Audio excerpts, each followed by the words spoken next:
చెప్పిన ప్రతి సమస్య. కానీ ఒకటి నాకు అర్థం కాలేదు జగన్, మరి మీ ప్రభుత్వంలో 500 మంది ఆర్డర్ లేకుండా ఎట్లా పనిచేసారు జగన్? నాకు అర్థం కాదు.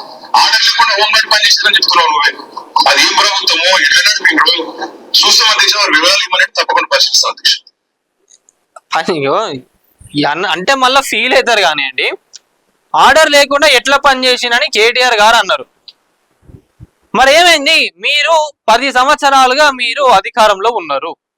మరి ఆర్డర్ లేకుండా పనిచేసిన వాళ్ళందరికీ మరి మీరు ఈ 10 సంవత్సరాలలో మీరు ఉద్యోగాలను ఇచ్చిండ్రా? లేదు. ఇట్లాంటి మాటలు మాట్లాడమంటే 100 మాట్లాడతారు బీఆర్ఎస్ వాళ్ళు. పని చేయండి నాయన అంటే చేయరు. ఇట్లాంటి మాటలు వంకర దగ్గర మాటలు మాట్లాడమంటే 100 మాట్లాడతారు. మరి ఏమైంది? 2018 నుంచి వెళ్ళి మనం చూసుకుంటే మరి అధికారంలో ఉన్నాయి కదా బీఆర్ఎస్, ఏం చేసింది? మరి అసెంబ్లీలో కేసీఆర్ గారు మీ నాయకుడు ఆల్రెడీ అక్కడ మాట ఇచ్చినాక దాన్ని ఎందుకు మీరు నిలబెట్టుకోలేకపోయినరు? ఇట్లాంటి మాటలు మాట్లాడమంటే మస్తు మాట్లాడతారు. మళ్ళా రాజకీయాలు చేయమంటే మస్తు చేస్తారు.